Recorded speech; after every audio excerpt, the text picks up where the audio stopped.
One of the suckiest aspects of leadership is that regardless of what you do and what decision you make, you are always going to disappoint somebody on your team, your peer, your boss in some way, shape, or form.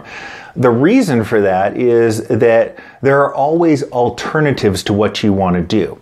Heck, doing something in the first place or not doing anything is an alternative in and of itself. But as leaders, we're charged with making things better, making our operations run more efficiently, getting more productivity out of our workforce, making a higher quality product or creating a higher quality service. We're not paid to maintain the status quo.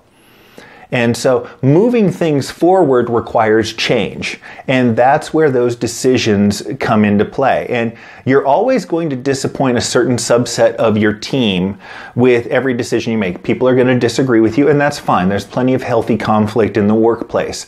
The way that you tackle that so that it isn't a problem is that you play the long game with all of your changes and your decisions.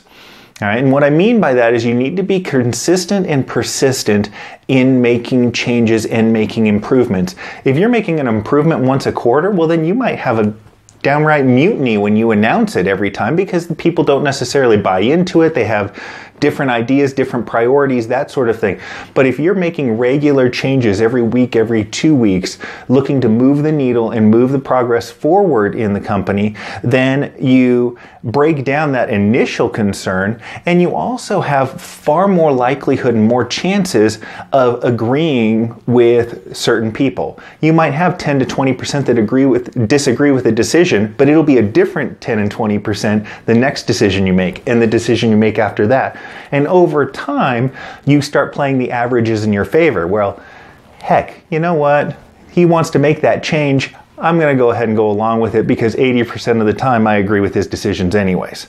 That's where you want to get to with those changes. But don't let the fact that people aren't agreeing with you and people are disappointed in the decision that you've made dissuade you from making a decision and making changes in the first place. That's what you're charged to do as a leader. And over time, with enough good decisions, your staff will come to trust where you're coming from in making those decisions and changes, and it just gets quicker and easier as time goes on.